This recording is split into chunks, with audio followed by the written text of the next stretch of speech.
Listen to me.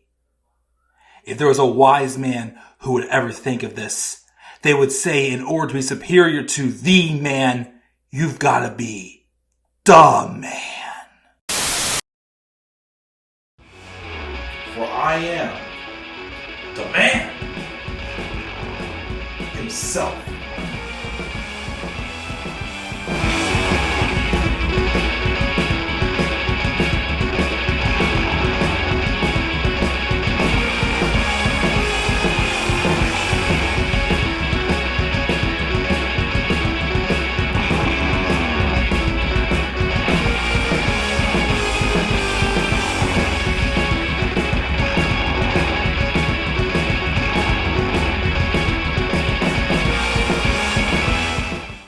Hello all, and what is going on? How you guys all doing this Saturday evening? Another late edition of Monday Night Raw. This one's not live. I'm trying to get the live streams going yet again. Also, if you hear panting in the background, it's just my dog. He's chilling in here with me because we're trying to keep him out of the way. Something's going on in the house. Sorry, King. It's all right. But anyways, yeah. So also, before I start this review, if you saw my posts, yes, because of some drama and other stuff, for now, just to take a little bit of a load off my plate, I'm taking a break from AEW reviews. And again, as I said, well, it's again, I still may do a review for All In and All Out. But like I said, after the drama that happened last weekend with the CM Punk stuff and everything else going on, I'm just tired of, like, being involved in, like, the discussions with, like, all the drama and, like, opinions crossing over and everything. So, again, in order for me to kind of, like, take a little breather and ease back for a second, I want to take a break for AEW reviews. So, it's going to mainly be pay-per-views, Raw and SmackDown, and, again, odds and ends. Again, I think part of it, again, was me trying to look for something to take a little off my back because, again, I'm going strong for a while still because I want to get to 2,000 subscribers. When I get to 2,000 subs, maybe I may ease back a little, but I feel like I already had to make a decision then because it's just, again, I don't like constantly coming up here late in the week and trying to catch up on everything. And, you know, it's just not easy to keep up with. So, like I said, right now, until things cool down with the drama and other stuff going on with it, I'm taking a break from AEW reviews. But again, I still may do a review, could be pre-recorded, not live, for All In and All Out, if possible. But get that disclaimer out there. I posted about it. We're going to just move on from there. So this is my review of this past week's episode of Monday Night Raw. It's okay, buddy. It's okay. It took place in Winnipeg, Manitoba, Canada. It wasn't quite as good as the week before. It's still a Triple H show because Vince McMahon is on leave right now, even though, again, won't surprise me if he shows back up tomorrow. Who the heck knows? It was still a decent show. I mean, more so solid. I gave it, I think, a B-, I believe I gave this show. Set up some stuff. The only thing, again, that I just really, really don't care about is what's going on with the Judgment Day. Now, this week, though, was a little more intriguing because, again, they are heating up the idea of JD McDonough joining Judgment Day back up. I like that, but again, there's still some... Again, I think this would keep saying... We'll get that out of the way with first, since that was like the beginning, middle, and end thing with the Judgment Day. Again, as I keep saying, the problem I have with the Judgment Day is the fact that the biggest feud they were involved in, Edge, he won the feud. So, again, if the story was Edge was trying to put an end to what he started, why is it still a thing? And we're constantly getting the same exact thing. Damian Priest and Finn Balor literally just can't win a match together. Damian's idea of using the Money in the Bank contract has not been working. It didn't work again here. That's 3 shows in a row. SummerSlam, Raw after SummerSlam, and this week's episode of Raw. It hasn't worked. So why is it like we're going around in circles? Like I said, the Kingsley's trying to get up on me, sorry. The Rhea Ripley and Dom as a pairing are still fine. But we've got to move on from the stuff with Finn and Damian. Because, again, it's going around in circles. Do something else. Break them up.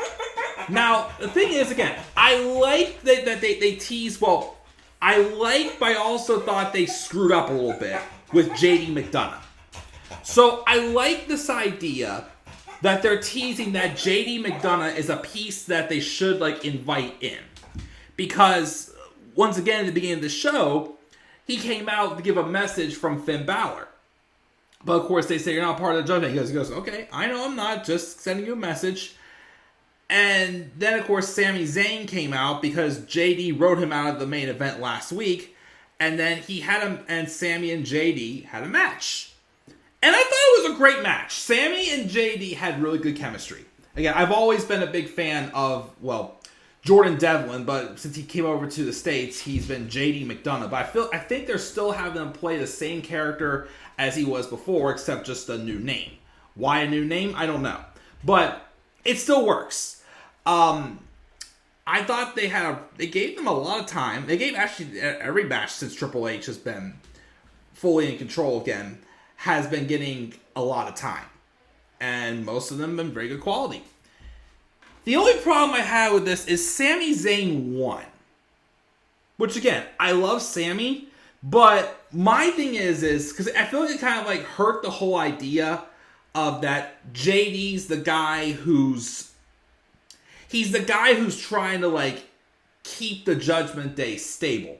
Like, he's a piece the Judgment Day is seeing as, oh, we should have this guy. Well, with Finn Balor trying to help him, and Sami still beat him, and then, of course, at the end of the night, whenever it was the main event, which was Cody Rhodes and Finn Balor, for the 15th time, I'd say, at this point already, and they had JD McDonough, get out of there. They had JD McDonough try to, like basically he was like the turning point of that brawl. Like the moment JD got involved in that main event segment after Finn Balor beat Cody Rhodes. Cody Rhodes beat Finn Balor in a decent match. It was like, okay, now they're showing this idea like, you know, they need JD to, you know, keep themselves stable. But JD lost earlier in the night. So, like, yes, it's something that can work, but I just think JD not winning earlier was a mistake. Unless they had well, I don't think they wanted to have JD lose clean, but in that case, it might have been better because it was showing that they need each other to stay strong as a unit. Kind of the whole alone we are weak, together we are strong thing, which I don't know if that's even the best thing either. But with JD losing, with Finn trying to help, it's like you're kind of teasing the same issue as you are with Finn and Damian. And the thing too is, so last week, Cody Rhodes. I thought based off what we got last week, I thought they were setting up for a triple threat with Seth Rollins, Cody Rhodes, and Shinsuke Nakamura for Payback. Based off this show, Cody's not being involved in the world title picture. Which, again, I know Cody... It's tough because you don't want Cody to lose. But you also don't want him to win the world heavyweight title because that's not the true title he has to win to fulfill his destiny. It's Roman's title that he has to win to fulfill his destiny. So, again, I don't know, are they going to do, like, Cody and Sami, or, like, if Kevin Owens, because I heard Kevin Owens worked a dark match after SmackDown this week.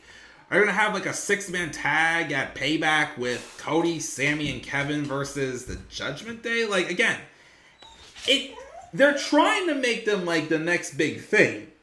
But the damage from the past has already been done. That it's just best to just split them up at this point. Like I said, they could have mended that a little bit if JD would have won.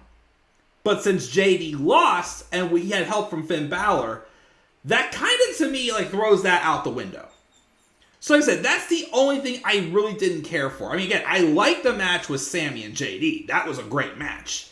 But, again, just the whole idea that JD didn't win, it's like, well, that kind of hurt the purpose of that.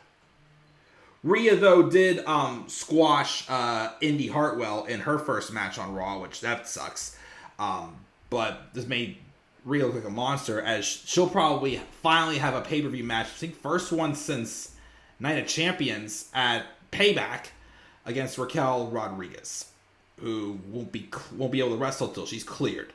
At this point, it probably will be Payback when she gets cleared. But that was kind of like the one thing that was throughout the whole show that they had did. So I'm gonna get rolling and talk about the rest of the show after the stuff with the Judgment Day. That JD and Sami. Okay, so we had Chelsea Green confronting Adam Pearce backstage. And, of course, Chelsea's upset because Adam Pearce is going to strip them of the women's tag titles due to Sonya Deville's ACL injury.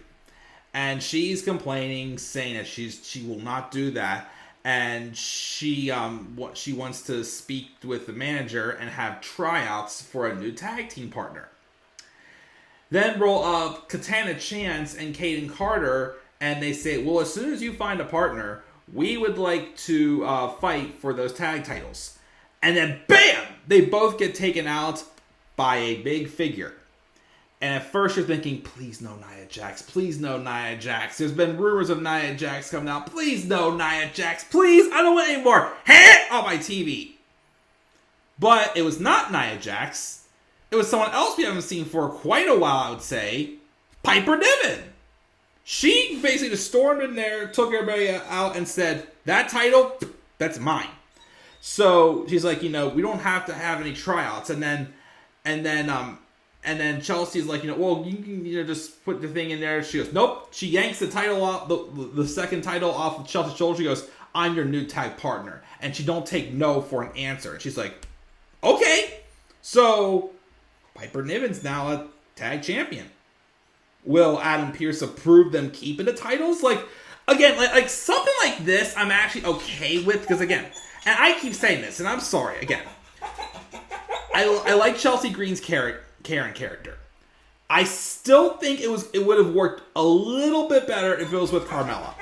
But since Carmella's out on maternity leave, that can't happen.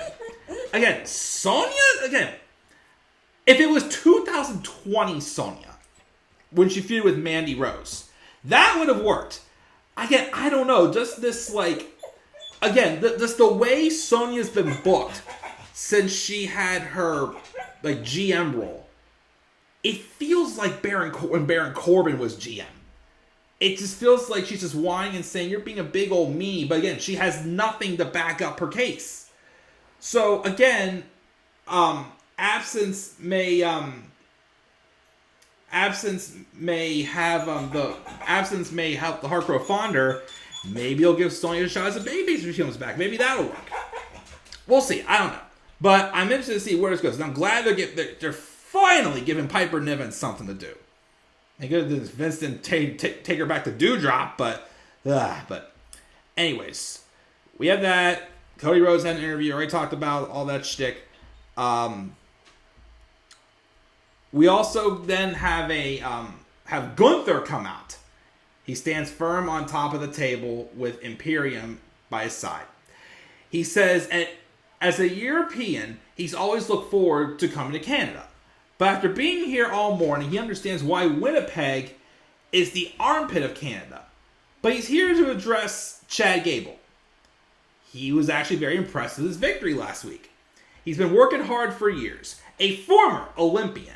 Maybe the best athlete this company has to offer. But Gunther himself has achieved more in 1 year than Gable has his whole career. Which is pretty true, especially also if you add in Gunther was, for 800 some days, he was NXT United Kingdom champion. All of us believe that he's a threat to the Ring General. But that is ridiculous. And then Chad Gable comes and goes, "Shoosh! Thank you!" And thank you! My wife heard that. Anyways, Gable cuts a promo about how he's going to win the title. But first, he's got to go through Giovanni Vinci. And then Ludwig Kaiser. I don't know why. I am really enjoying these promos he's cutting when he's like hitting on Maxine Dupree. But basically he, just cuts a promo on Maxine, and then Maxine slaps him after he calls them an embarrassment. And then we have a match with Chad Gable and Giovanni Vinci. Like, this is starting to feel like the Imperium I wanted to see when they were on Raw. Again, like they've given Ludwig a couple victories, which is nice. Giovanni still getting a short end of the stick because he lost his match to Chad Gable, but it was still a really good match. Like, he actually had a nice, short little competitive match. But it was good. I liked it. Again, of course, before Ludwig Kaiser came along, I was always intrigued by Giovanni Vinci or Fabian Eichner as a single star. I think he definitely has a lot of single potential if you give him the shot. But I just think Imperium has so much more mileage they can offer. And again, it was looking like they were going to split them up. But now that Vince has gone on a brief hiatus, Triple H is going to rejuvenate that. But of course, then go right back. It's like I said last week, I kind of don't understand why Triple H is doing all this when he knows that Vince is going to take it all back away when he gets back. But anyways, after Gable wins, afterwards, Gunther calls him out and tells Alpha Academy that they're the armpit of humanity, and this is not how it's going to end. He then challenges Otis to a match. Him and Otis have a decent match. Gunther wins with a powerbomb. Afterwards, though, he runs in and tries to hit a German, and he hits a German suplex on Gunther, I believe it was. So, the match, though, it was announced is going to be next week. I'm thinking they're probably not going to have a complete finish. I think they're going to have some like screw finish, so that way they can get this match to Payback, which I kind of hope. That's a very, very fresh pay-per-view match that I would love to see in person, because I am going to Payback. So, we'll see what goes from there. So we got that. We had more stuff to Judgment Day there. We also have Drew McIntyre being interviewed for the first time since his loss at SummerSlam. But before he can get a word in, Matt Riddle rolls up and basically tries to get him to be his tag partner against the Viking Raiders in their match. And Drew's like, I'll think about it. So Matt Riddle comes out, then out came the Viking Raiders. But then right before the match starts, Drew McIntyre did indeed come out to accept being Riddle's tag partner. And they made pretty quick work of the Viking Raiders, as Riddle and McIntyre won. I don't know if this is the sign that they may be repackaging the Viking Raiders, because they've been losing a lot like this lately. But who knows? Maybe it'll make them War Machine again. I doubt it, but it would be nice, because that's where they excelled with. Because this Viking stuff, again, they can still wrestle, but those characters just drag them down. Those name changes suck the freaking life out of them. And I'm sorry, I just gotta finally say it. Like, I like that they did something different with Sarah Logan. But even this, like, again, like, what does she do besides stand in the corner? She really does nothing. So hopefully this is a repackage for, again, you can keep them together, but I think it's time we do something else with them. So we have that. And then afterwards, Matt Riddle and McIntyre are like celebrating backstage, and Matt's like, we should be a tag team, and Drew's like, well, I don't know about that. But then New Day roll up with chairs in their hand. And they're complaining how everyone's losing their mind after they left for just a couple months. So they're going to challenge Matt and Drew to a match next week. Different side of the New Day we haven't seen for a while. So I'm thinking this tag match next week is going to result in some type of a heel turn. Honestly, the New Day acting like they did, I'm like, okay, time to see them go heel. I still think Drew will be the one to turn heel. Because I at this point, like, the story writes itself to Drew turning heel. Especially if he hasn't signed a contract yet. Or if he has, he'll probably turn heel and eventually get back into a storyline with Seth Rollins where he wins the world title as a heel. Or we could get Matt Riddle turning heel. Who the heck knows? I just think that there's going to be some sort of a heel turn happening next week. But we'll just have to wait and see. So we have that. Rhea Ripley squashed Indi Hartwell. Candice attacked Rhea afterwards. And whatnot. By the way, floating on the internet before Raw this past Monday was Tommaso Ciampa walking around with missing posters for Johnny Gargano. Is that the sign of the DIY reunion? Oh yeah! Can't wait for that. I cannot wait for that. Kevin Owens and Sami Zayn should drop the tag titles to DIY. And that would be a heck of a match also. I cannot wait for that match. Of course, with both of them dealing with injuries, though, they might drop them sooner. They might put them on the Judgment Day. But I'm not going to bank on that. But we'll see. But we got that. Then we get a recap of what happened with Shinsuke Nakamura attacking Seth Rollins last week on Raw. Afterwards, Nakamura comes out. I thought maybe they would give him back his remix theme from when he was a heel last time, but they didn't. They're keeping his normal theme. He came out, and Michael Cole asks Shinsuke why. And Nakamura, though, answers in Japanese. Now, let me look something, because I read somewhere where they did translate what Nakamura had said. Let me see if I can find that really quick here. What did Shinsuke Nakamura say in Japanese on Raw? I think here's a link. Okay. Come on.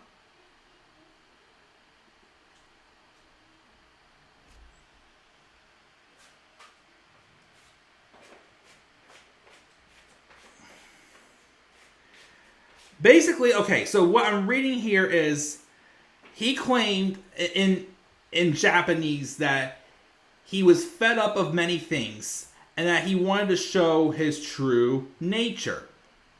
He went on to justify his actions further by saying in English, I just won the world title. Basically trying to make it seem like that what he did was innocent. But again, talking in Japanese and not know what he actually said. But again, he said he was fed up of many things, which of course, as recently he said, he was tired of everybody getting involved in his business.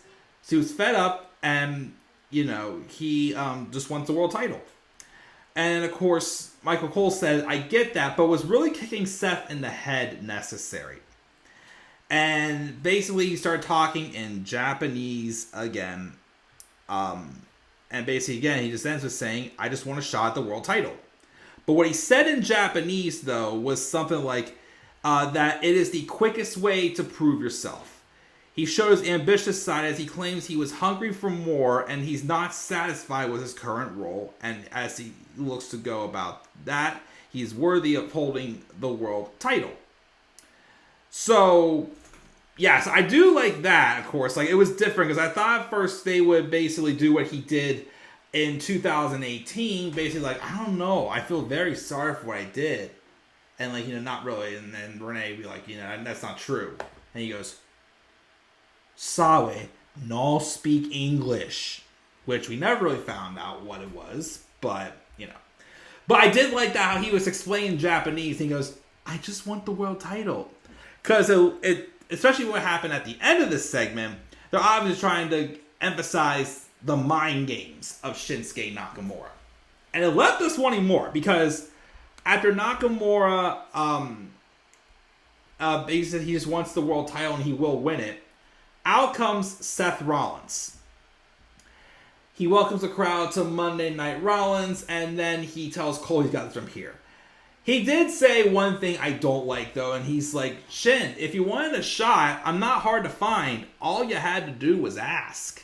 Which, again, I hate when they say that, because, again, I thought she earned title opportunities. But anyways, he He then basically said that you can get the opportunity, but you'll have to hear the whole world sing my song.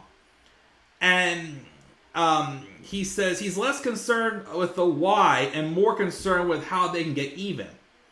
But Nakamura wins because the best way to get what he wants is to give the King of Strong Style what he wants. So, challenge is accepted. Basically, they didn't say it's at Payback, but basically we're going to be getting Seth Rollins and Shinsuke Nakamura in one-on-one for the World Heavyweight title at Payback.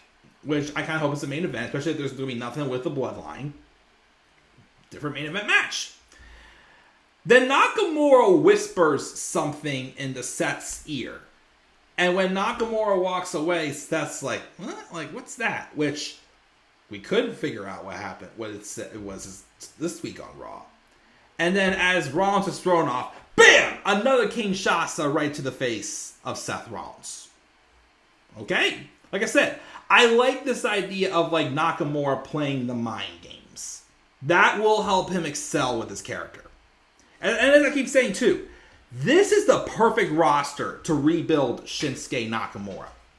I don't know if they'll give him the world title. I kind of want them to, because it would be awesome to see Nakamura back into his role, like back into like the god he was when he was in NXT.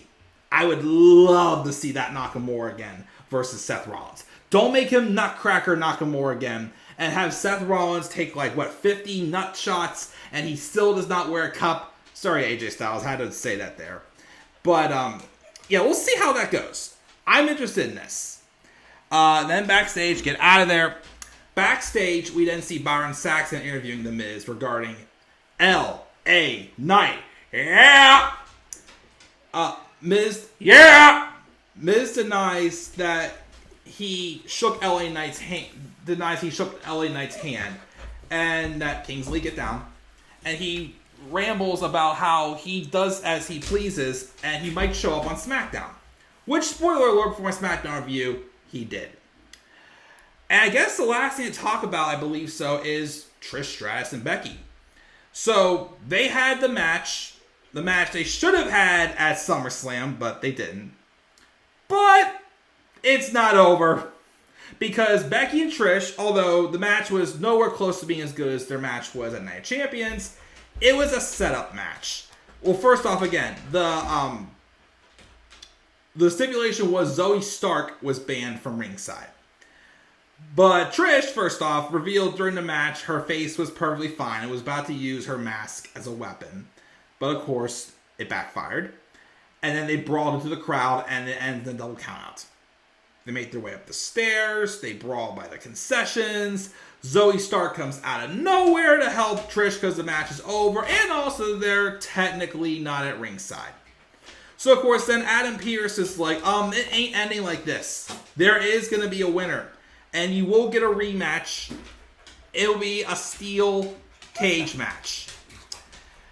Which I'm pretty sure it's best to keep that waiting till Payback. Please. Maybe they'll make that the main event. Which, okay, fine. But can we get something different? Like, give that World Heavyweight title a shot in the main event. Seth Rollins, Shinsuke Nakamura, fresh main event. Please?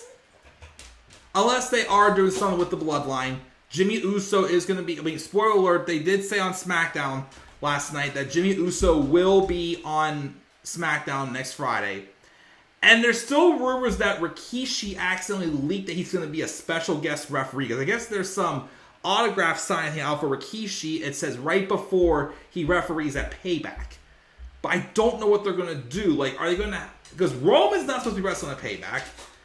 And I feel like, again, I know the rumors are they're trying to keep Jimmy and Jay one-on-one against each other for WrestleMania. I don't know how the heck they're going to get there. But if you're already doing this story with Jay leaving WWE, I feel like you got to keep that going for a bit. So, like I said, as I did in my Payback card predictions, which, by the way, please check them out. They are available now on YouTube. I still think that they need to do Nakamura and Rollins in the main event. A different match. So, we'll see.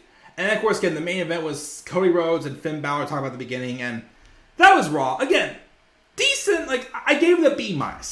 It was a good setup show for new storylines. New faces, JD McDonough, Piper Niven, Indi Hartwell and Candice LeRae. Of course, Tommaso Ciampa and his exclusive thing of him doing the missing Johnny Gargano posters. I like that as well. Again, though, the stuff with the Judgment Day, though, again, like I said, it's to a point where I just want them to do something different. Like I said, Rhea and Dom can stay together. Finn and Damian, though, set them free, let them do their own thing. Because this thing with them is just going in complete circles. But that is my Raw review, guys. Yeah, I gave Raw a B-. What are your guys' thoughts on this week's episode of Raw? Make sure you guys leave your thoughts down in the comment section below. Be sure as always to slap a like on the video and subscribe for more content on my channel. And follow me on Twitter at the Club of the Man 93. Also follow me on TikTok and Instagram at the Club of the Man 1993. And until then, guys, I'm checking out. I'll catch you guys all later. Have a great rest of your night. And do not forget, in order to be superior to the man, you've got to be the man. And for I am the man himself. And that is not just an opinion. That is a fact of life. Yeah!